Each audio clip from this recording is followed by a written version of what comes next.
आदरणीय मान साहब, मनीष जी, अमन अरोड़ा जी, यहाँ पे आए हुए सभी मंत्रीगण और सभी मेरे एमएलए भाई बहन, आप सब लोगों को मेरा नमस्कार, सबको सत श्री अकाल। सबसे पहले दिल्ली में आप लोगों का स्वागत है और मैं जानता हूँ आप सब लोग लंच का इंतज़ार कर रहे हैं। मैं ज़्यादा नहीं बोलूँगा, बस 2-3 मिनट में अपनी बात ख़त्म करूँगा। हमारी सरकार को बने लगभग 4 साल हो गए, 10 महीने बचे हैं चुनाव के। चुनाव के आखिरी साल में ऐसा बहुत कम होता है और ऐसी बहुत कम सरकारें होती हैं कि आखिरी साल में लोग उस सरकार की तारीफ कर रहे हों। 4 साल के बाद कहते हैं एंटी इनकम्बेंसी बहुत हो गई, एंटी इनकम्बेंसी बहुत हो गई। लेकिन पंजाब के अंदर मेरे पास रोज सर्वे आते हैं, पंजाब के हर हलके के, हर इलाके के। आप किसी पिंड में चले जाओ, किसी मोहल्ले में चले जाओ, आज पंजाब के अंदर एंटी इनकम्बेंसी नहीं है, प्रो इनकम्बेंसी है कि सरकार बहुत अच्छा काम कर रही है कि नहीं कर रही है। लोग खुल के तारीफ कर रहे हैं, दिल से तारीफ कर रहे हैं पंजाब सरकार की। और जिस तरह के अभी काम चल रहे हैं, मेरे पास रोज सड़कों की फोटो आती है, जो सड़कें बन रही है, 40,000 किलोमीटर की, 44,000 किलोमीटर की सड़कें बन रही हैं, 9,000 किलोमीटर बन चुकी हैं, जून के अंत तक काफी बन जाएंगी, 1 महीने के बाद सारी और बन जाएंगी। ऐसी सड़कें आज तक पंजाब में कभी नहीं बनी थी। शहरों के अंदर, गली गली के अंदर सड़कें, गलियां बन रही हैं, सड़कें बन रही हैं। अभी परसों, शायद कल या परसों, आपने 250 मैदान खेल के, कल 250 खेल के मैदान, इतने शानदार मैदान गांव गांव के अंदर, पिंडों के अंदर। पंजाब ने देश के सबसे अच्छे खिलाड़ी पैदा किए और वो खिलाड़ी तब निकले जब सरकारें उनकी कोई मदद नहीं करती थी। अब हर पिंड के अंदर इतने शानदार खेल के मैदान बन रहे हैं। 3,000 गांव में ऐसे शानदार मैदान बनेंगे और 6,000 गांव के अंदर नॉर्मल मैदान बनेंगे। हर गांव के अंदर खेलने के लिए बच्चों को मैदान मिलेगा। सारे जो तालाब थे, गंदे तालाब थे, उनकी सफाई करा दी गई। हर खेत के अंदर सिंचाई का पानी भेजा जा रहा है। किसानों को दोपहर के अंदर बिजली मिलनी चालू हो गई अपनी खेती की, जब रात को 3-3 बजे उठ के उनको अपनी सिंचाई करनी पड़ती थी। बिजली मुफ्त हो गई, 10 लाख रुपए का इंश्योरेंस हो गया, 1,000 रुपए महिलाओं के अकाउंट में जाने शुरू हो जाएंगे अभी थोड़े दिन के बाद। इतने सारे काम मेरे को तो याद भी नहीं, इतने काम आज तक। पिछली सरकारें जब भी उनसे बात करो वो कहती थी खजाना खाली है, खजाना खाली है, पैसे नहीं है। हमने कभी नहीं कहा खजाना खाली है, क्योंकि ईमानदार सरकार है, ईमानदारी से काम कर रहे हैं। पूरे देश के अंदर आज एक बड़ा संकट छाया हुआ है। भारतीय जनता पार्टी ने जिस तरह से जनतंत्र को हाईजैक कर लिया है, हत्या कर दी है जनतंत्र की। कहीं पूरे देश में कोई पार्टी जीत के आ जाए, इनको कोई फर्क नहीं पड़ता। उसके बाद ईडी से, सीबीआई से, पैसे से एमएलए तोड़ लेते हैं, पार्टियां तोड़ लेते हैं, सरकारें गिरा देते हैं, जेल भेज देते हैं, हर किस्म की वोट काट देते हैं, वोट ऐड करा देते हैं। कल बंगाल का जो चुनाव, वो चुनाव थोड़ी था। पिछले 3-4 महीने से हम देख रहे हैं क्या तांडव चल रहा है बंगाल के अंदर।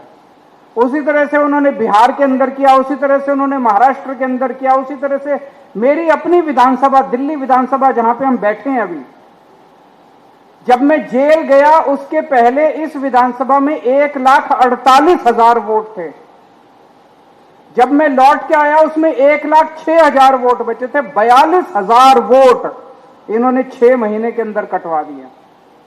मैं पिछली बार 30,000 वोट से जीता था, 42,000 वोट कटवा दिए, मैं 3,000 वोट से हार गया। जीत कैसे सकते हो जब आप सारे वोट कटवा दोगे, उसके बाद तो कुछ भी नहीं बचेगा। पूरे देश के अंदर यही तांडव चल रहा है। आज जनतंत्र के ऊपर संकट है।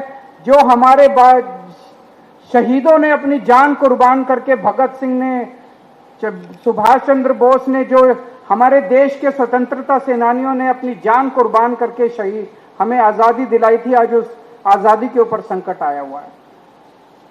लेकिन 2014 याद करो, 2014 में मोदी जी की आंधी आई थी।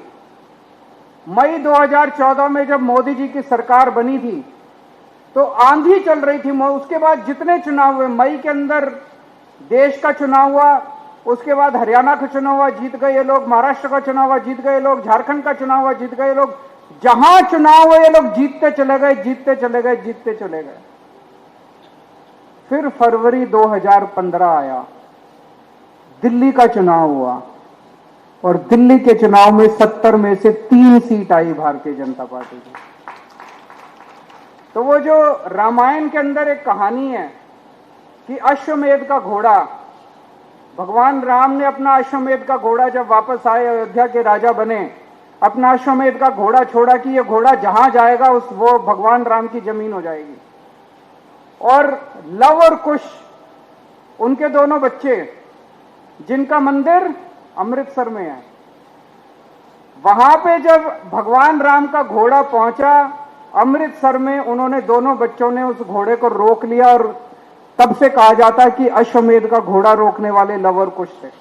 इसी तरह से दिल्ली वाले थे जिन्होंने अश्वमेध का घोड़ा रोका था। मोदी जी का घोड़ा चलता जा रहा था, चलता जा रहा था, चलता जा रहा था।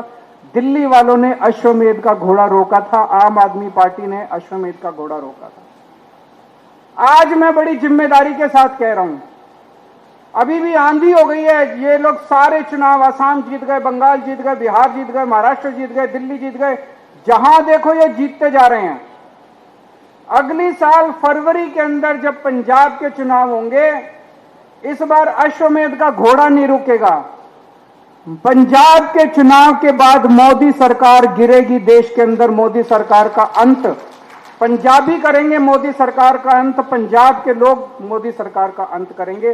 पंजाब का चुनाव मोदी जी का आखिरी चुनाव होगा, देख लेना। मेरा दिल कहता है, कैसे होगा मेरे को अभी नहीं पता। पंजाब तो आप जीतोगे, पंजाब तो पंजाब के लोग जीतेंगे, लेकिन मेहनत करनी पड़ेगी, घर घर जाना पड़ेगा। जो अभी मान साहब ने कहा, उनको बताना पड़ेगा कि भारतीय जनता पार्टी पंजाब और पंजाबियों से नफरत करती है।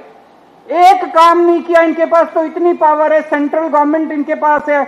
आरडीएफ में हमें डबल पैसा दे देते पंजाब सरकार को, और 10 तरह से पैसा देते थे, भाई लो पंजाबियों ये भी ले लो, ये भी ले लो। जो हक बनता था पंजाबियों का वो भी छीनते जा रहे हैं।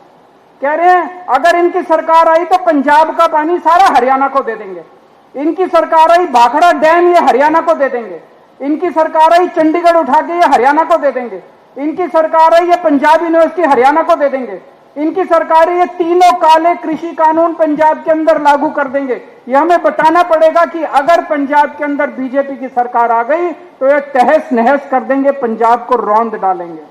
लेकिन इनकी औकात नहीं है। आज तक पंजाब के किसी ने भी अगर भारत के ऊपर आक्रमण किया, वो पश्चिम से आया और पंजाब ने उसको रोका, पंजाब ने अपना खून बहा के उनको रोका, बाहर से आने वालों को। लेकिन इस बार अंदर से एक दुश्मन पैदा हुआ है, इसको भी पंजाब के लोग रोकेंगे, अपने तन मन धन से इसको रोकना है। देश को अपना जनतंत्र वापस दिलाना है, बाबा साहब अंबेडकर के संविधान को वापस लागू कराना है। ये हम सब लोगों की जिम्मेदारी है, पंजाब की जिम्मेदारी है, पंजाबियों की जिम्मेदारी है। उसी के लिए आज आप सब लोग यहां पे आए हैं। ये 7 लोग जो चले गए, ये चोरी करके गए हैं, बीजेपी ने चोरी करी है। ये 6 सीट किसी के पिताजी की नहीं थी, ये 6 सीट पंजाबियों की थी, ये 6 सीट पंजाब के लोगों की थी। पंजाब के लोगों की 6 राज्यसभा की सीट थी। अभी जैसे मान साहब ने कहा 2 एमएलए और 6 सीट, ऐसा हो ही नहीं सकता।